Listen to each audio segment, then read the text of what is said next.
Bismillahirrahmanirrahim. Assalamualaikum warahmatullahi wabarakatuh. Salam. Cek 165 561. Open your heart, open your mind. Salam jumpa para Cages Bagers. Alhamdulillah kesempatan hari ini kita masih bisa melaksanakan satu kewajiban kita untuk berbagi terkait dengan masalah dan doa. Juga bisa memberikan berbagai solusi tentunya tentang semua masalah di kehidupan, sosial, cinta, keluarga, karir, dan insya Allah kita akan memberikan solusi terkait dengan masalah tersebut. Seperti biasa kita hadir dan selalu ditemani oleh guru kita, Kiai Irfan Sidni. Apa kabar Kiai? Alhamdulillah, pager-pager. Bang Andri sehat? Sehat Kiai, sudah lama nih kita Iya. sempat karena kemarin kita ada beberapa kegiatan Kiai ya, terutama terkait dengan ilmu Wifik yang Kiai tulis. Kita kemarin sudah ada beberapa pelatihan Kiai ya, dan Alhamdulillah. minggu depan kita akan lakukan pelatihan yang ketiga. Oke, ikutin yang pengen bergabung dengan kita ya. Baik Kiai, alhamdulillah. Kita coba untuk meneruskan sesi sebelumnya yang kemarin dibawakan oleh Ustadz Ali Syekhan.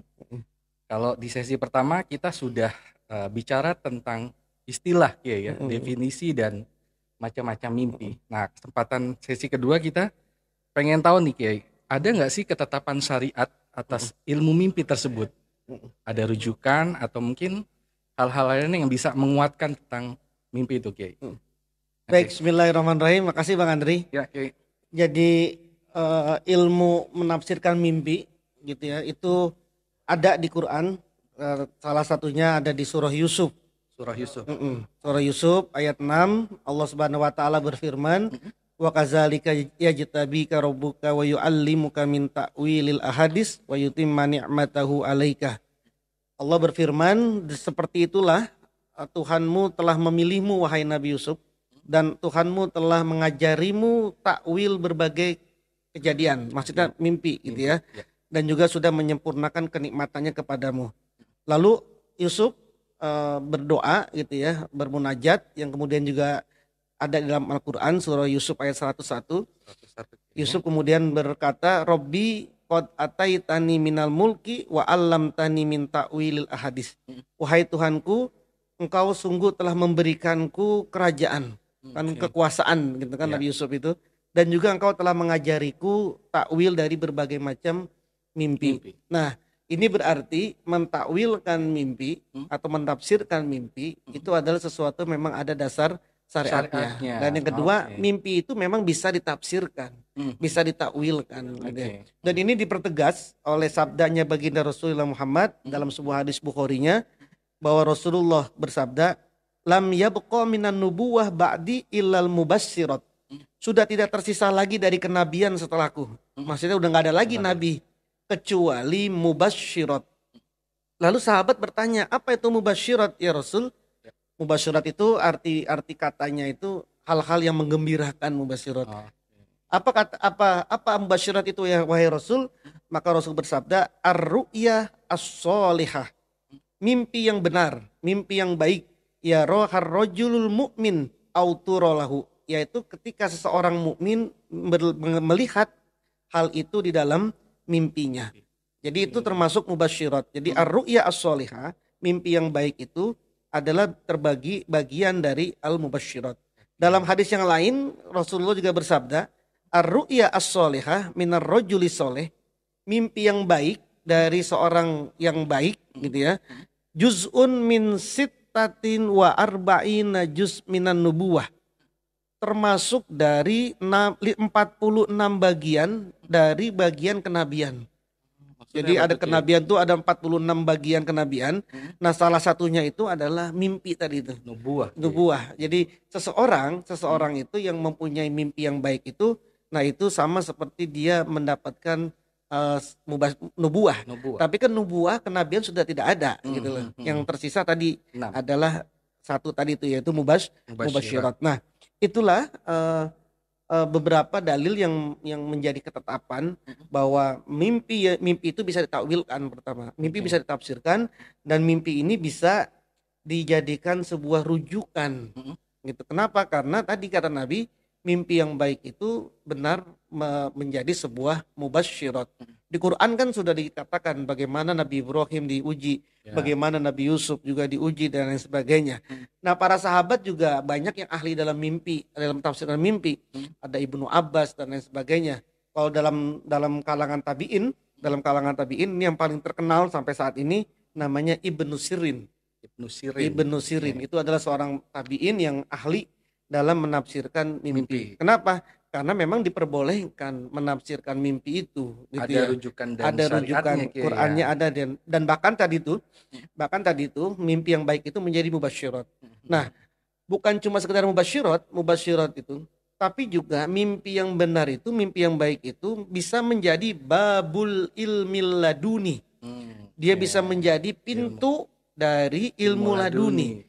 Apa sih ilmu laduni? Ilmu laduni itu ilmu yang tidak pakai belajar, tidak pakai mutolaah, tiba-tiba dia sudah bisa. Laduni itu di sisiku gitu dia. Di sisiku maksudnya Allah. Dari mana dia mendapatkan ilmu laduni? Dari mimpi. Ini banyak dialami oleh ulama-ulama, banyak sekali.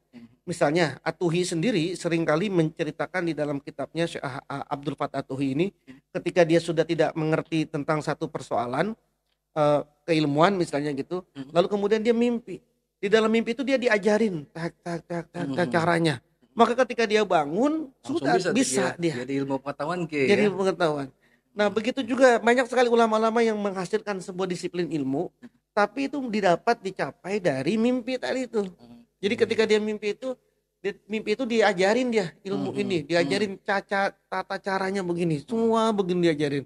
Bangun dia masih ingat, langsung dia catat, jadilah dia ilmu pengetahuan. Nah, itu namanya ilmu laduni. Dari mana ini ilmu laduni ini?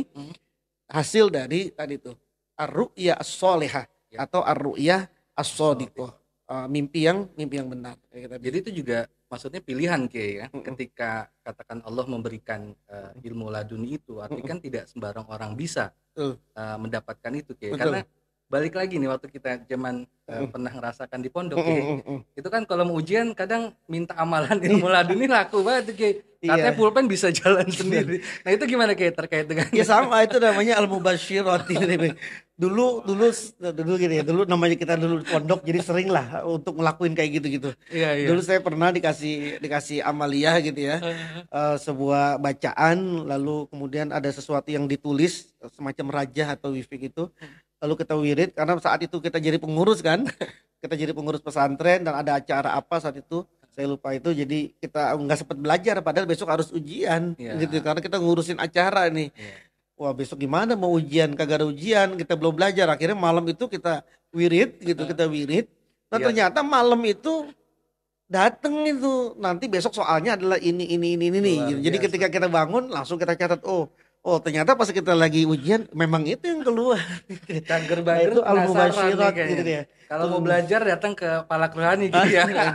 Nanti akan dibahas khusus tuh. Iya, tapi ya kalau lagi darurat aja lah, darurat. Mahal nih mahal. Kalau kagak darurat pinter-pinter nanti kita. Artinya ilmu itu bisa di-create ya. Ilmu laduni itu bisa kita ciptakan gitu. Betul. Dari mana tadi? Dari al-mubasyirat. Nah, al-mubasyirat itu mimpi yang baik itu tadi bisa diciptakan, di-create itu dengan cara sebelum tidur dia wirid dulu, dia wirid tertentu. Nah, sama seperti begini. Banyak sekali ulama-ulama, dulu kita juga diajarkan, kalau Anda lagi baca kitab, kemudian nggak tahu ini kalimat ini apa sih maksudnya. Lalu kemudian kita pengen nanya pengarangnya juga sudah meninggal, mau nanya sama orang juga nggak ada. Sudah dibacain Fatihah, lalu kemudian nanti tidur, kalau beruntung nanti tidur akan ada itu di situ jawabannya. Nah, jawabannya itulah ketika dalam mimpi. Nah, itulah yang kemudian disebut tadi al-mubasyirat, yang itu juga turunnya menjadi babul ilmil laduni. Dia bisa menjadi pintunya ilmu laduni. Seperti itu. Jadi mimpi sampai sebegitunya pentingnya gitu. Karena dia bisa menghasilkan sebuah ilmu. Tapi tadi ar-ru'ya as-sholihah atau ar-ru'ya as-shadiqah, karena dia bagian dari min juz'in nubuwah. Dia termasuk dari bagian kenabian. Tapi kadang kita harus lihat juga yang mimpi siapa gitu Nah, betul. Nggak bisa orang sembarang mimpi merasa. Apalagi kemarin juga sempat trending mimpi ketemu Rasulullah. Sudah sempat kita bahas di podcast sebelumnya. Satu lagi ini terkait tadi statement bahwasanya mimpi itu dari yang as-sholat, yang baik-baik Saya juga pernah dengar kita tuh kalau mau share mimpi, mungkin para Cagers Bagers juga harus tahu nih. Harusnya yang baik-baik aja. Yang jelek-jelek katanya nggak usah diceritakan. Itu maksudnya apa tuh, Kiai? Iya, Mimpi buruk gitu.